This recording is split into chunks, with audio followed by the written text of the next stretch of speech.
everyone. My name is Martin Henk, and I'm one of the founders of Pipedrive.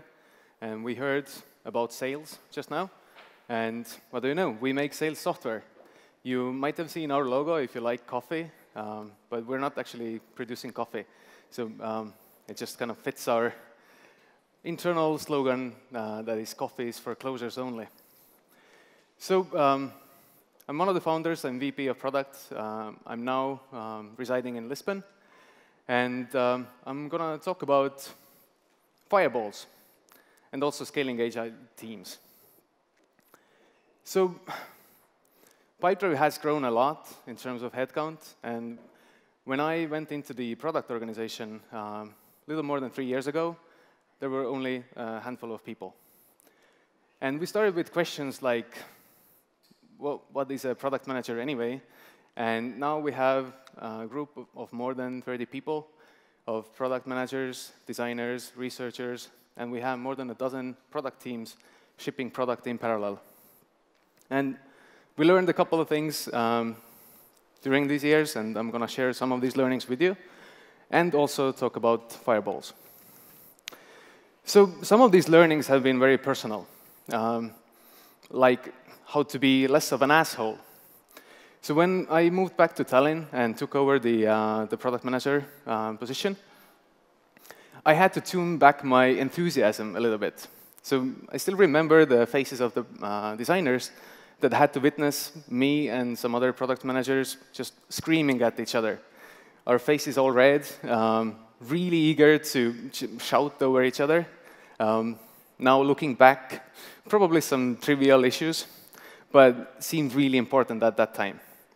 I was really lucky to have a team that never held back. Whenever I was acting as an asshole, they told me.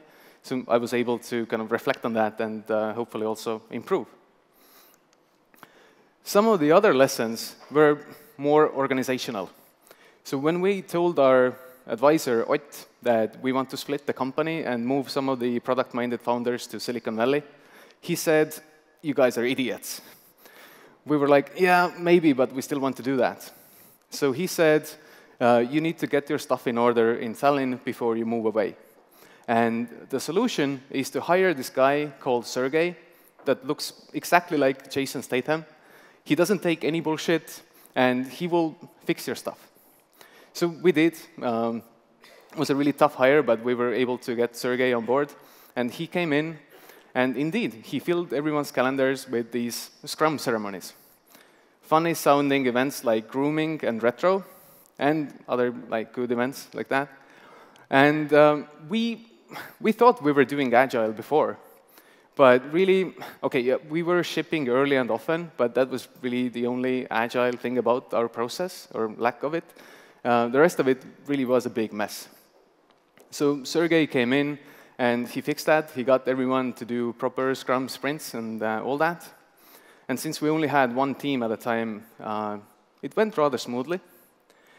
But the other end of shipping product, this product management end, that took a little longer. So we worked really closely together with engineering, mostly using these retrospective meetings to get feedback from the developers, to learn what to do better. So the processes became more and more efficient over time. We also had to learn how to not be a bottleneck, because in the early days, the founders would just walk around the room and tell developers what to do individually. That worked for a while, but became messy pretty quickly. So this understanding that you might not know everything, it took time to understand that. So me, coming from 3 years of running support, I had spoken to thousands of customers, so I had a pretty good idea of what their problems were. What my problem was that I couldn't understand that this understanding doesn't directly translate into having the best solution all of the time. So I had to get used to this fact that we have people now where they're specialists and they can come up with better solutions. So one of the situations that really made it clear to me was last summer when we did our first design sprint. So for those of you that don't know, it's a concept that the fine folks at Google Ventures came up with and put into a book and a framework. It's a process of testing any product idea within 5 days. And we had this big problem in the product that many people inside the company understood the problem quite well, but we just couldn't come up with a solution that everyone agreed. So we spent weeks and weeks just coming together and arguing and discussing and brainstorming, and it didn't go anywhere. So we decided to do a design sprint. And a really important concept inside the design sprint is that everyone is doing work individually in silence. Everyone is drawing mock-ups and wireframes. And then these are like put on the walls, like somewhat like in a museum. But unlike the museum, you don't sign your work. So all of the works are anonymous, and then people walk out around the room and vote on these concepts in silence. So you're not allowed to advocate for your solution vocally. And that's what I'm good at. I'm just like very vocal about my stuff, and oftentimes I win. But in this situation, I couldn't do that, and what do you know? None of my mock-ups got any votes, which was really painful, but also a very necessary experience, because we had hired all of these brilliant people to be product designers, product managers, researchers. Obviously, they were doing a much better job at coming up with solutions than I was. So to understand that and not be a bottleneck and not try to be in on every decision and like hold anything back or like constantly argue, that was a really good lesson to learn. Another lesson that we learned was that time zones are a big hassle. Like, I hate time zones. So if any of you have developed anything time management related, you all know the pain. But time zones are also a hassle when you're managing people.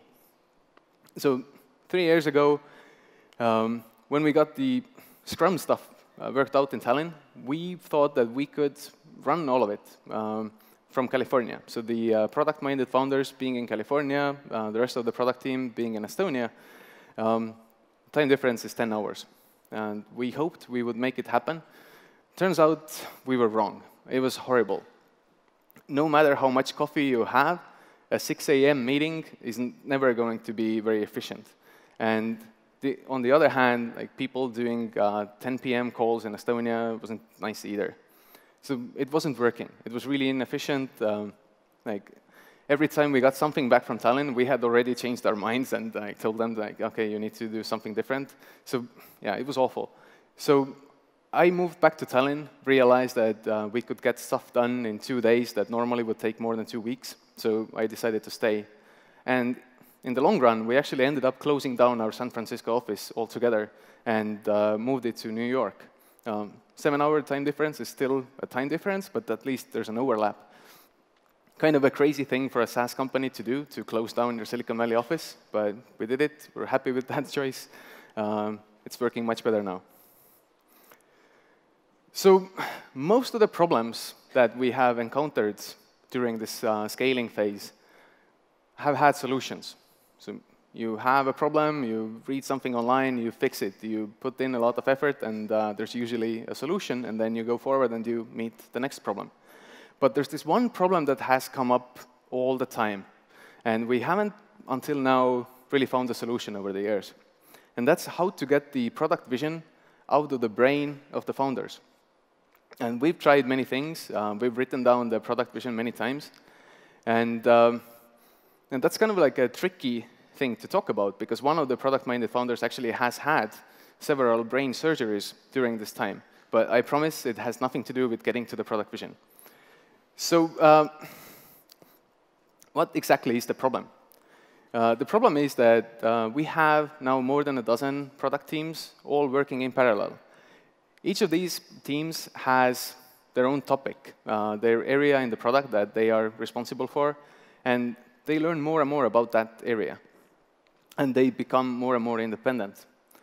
So they know more about reporting, for example, than I ever will, or email, or time management, or mobile. You get the point.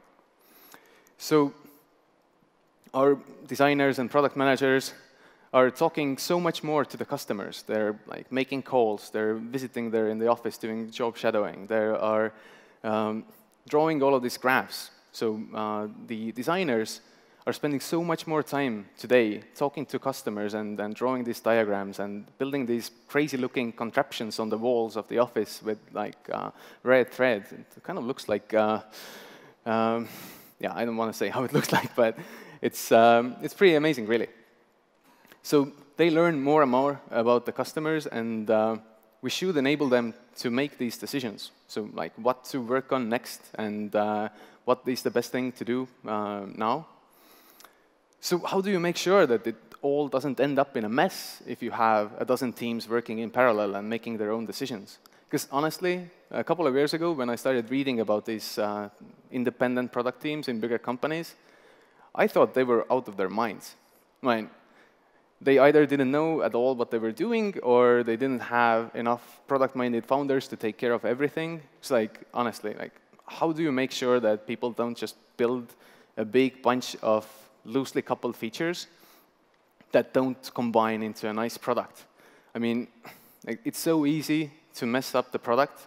Each team is like reinventing the wheel, or like everyone is going off in some strange direction, and like a couple of months later, you don't even recognize your own product anymore. So made me really scared, like how to fix that. And it turns out that the solution for us was fireballs.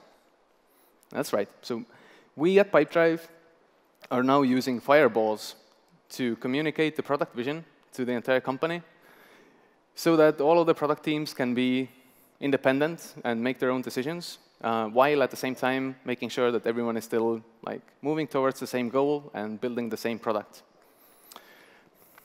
I guess I should kind of explain it a little more, right? OK. So a while back, marketing came to product and said they have this idea. They felt that we needed some framework that we could use together, like between marketing and product, so that we could build and also communicate the product based on the same framework, to be on the same page, or to use their own words, to sniff the same glue. So we were obviously very excited about that, and we decided to use jobs to be done. Turns out there's many jobs to be done out there. So we picked one, the one that is represented by Alan Clement and Derek White. And we ended up doing a couple of workshops with them. And we really liked jobs to be done. But this word, jobs to be done, was holding us back. So the concept is sane, but anytime someone hears that word or that term, jobs to be done, even if they haven't read any of the books, they will immediately get some kind of an idea in their heads of what that means. And in the end, and it was even worse if they had read any of the other books, then you would just end up with this like endless loop of discussing semantics and not actually making any progress. So we decided to rename jobs to be done and to call it like basing it on the same book and the same concept. And we saw a picture that Alan was using to kind of talk about this concept of progress. And it's a picture of a middle-aged plumber that is killing turtles. And every once in a while, that plumber gets in contact with a flower that gives him the ability to throw fireballs, which makes killing turtles so much easier. Makes sense, right? So if you didn't spend way too much time playing on the Nintendo when you were growing up, then it's a reference to this like quite well-known video game. And we really liked that concept. And for us, it made sense and kind of illustrated the concept of making progress. So we renamed our concept Fireballs, and we decided to take the product vision and describe it through the ideal salesperson. So we came together with a group of people, and we went through everything an ideal salesperson is when they are completely perfect. And we put it all together into this framework that we called Fireballs, and we decided to call these traits powers. We also considered skills and habits, But we went with powers because a power is something that can be taken away. Think of it like a bicycle, for example. If a person normally is slow and they are given a bicycle, then they become much more faster. If the bicycle is taken away, the person is slow again. And the same thing with a sales tool, for example. If a salesperson gets a really good sales tool, they might become the best organized person in the world. Take the tool away, that organizational skill also probably goes away. So therefore, powers. So why is that approach better? And isn't that just a fancy word for personas? So we had seen that it's possible to write down the product vision and make it really engaging and simple to understand. But when making everyday decisions, these product visions were so vague and so general that it wasn't really useful. We also tried writing down a very detailed product description. And it might have been useful, but most of these descriptions were so long that no one ever wanted to read them or remember any of that, so it wasn't really useful. So all of these attempts ended up not being used. And personas. I mean, yes, you can call them personas, but unlike personas, we're not interested in the age or gender or job title or geographic location. All we are interested in is the end result of that person. If that person is using our tool and making progress, what will the end result look like? And we can use these descriptions that can be very specific. For example, a perfect salesperson always has the next step scheduled and never forgets about any commitment that they have with a contact. So that's specific, but it doesn't describe what the solution is. So the product teams can take that description or that power, and they can come up with their own solution. And that solution can also change over time. Today, that might be a calendar tool. In a year from now, it's probably some sort of an AI that is organizing the calendar behind the scenes. Who knows? What matters is that they have this concept that's more easily memorable, and they can use that to make decisions every day, and they all have a clear path forward.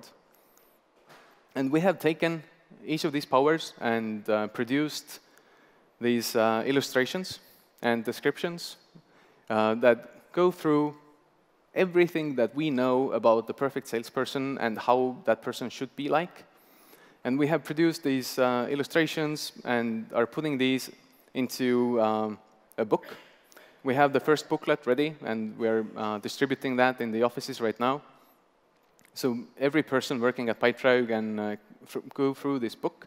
And I have 2 small kids, and I know from experience that if you want to get anyone to read something, the best way to do that is to give them a comic book. So this booklet right now is pretty close to it. We will keep working on it, obviously, to make it even more readable, even more memorable. We will keep producing posters and other things that we can hang in the office so that people are always engaged with the product vision. They can more easily remember. Also using as many kind of like human pictures as possible, and making this entire process of a really detailed product description very humane, because it's not describing the product itself, but it's describing the ideal salesperson end result. Some people might be able to be like that without the help of a tool. I'm certain that there are some salespeople in the world that have all of that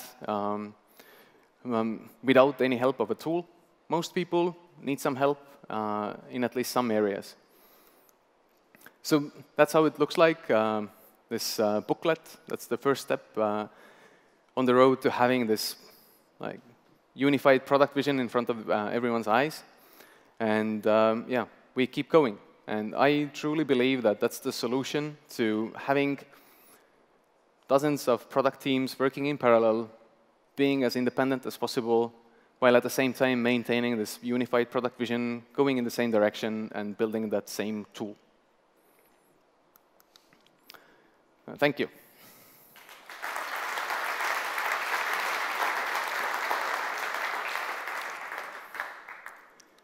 So there's an opportunity to take questions, I see. So someone is asking, was it marketing or product that pushed more for jobs to be done over personas? So it was definitely marketing that wanted to sniff the same glue. But jobs to be done seemed like the best solution. Marketing is actually also using personas. So it's not like we're somehow against personas. It's just jobs to be done seemed like a really good framework that both of us could use. So the product organization can use jobs to be done to communicate the product vision and then really use that for building products, while at the same time, marketing can easily use that to communicate the product, to come up with messaging for the website and everything else. So for once, it was actually something that we all nicely agreed on. So it wasn't one or the other. It was an agreement.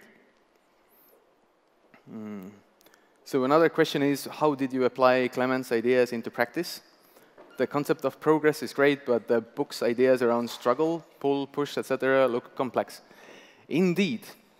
So after our first workshop that took 5 days and 25 customer interviews, we had identified 3 main jobs.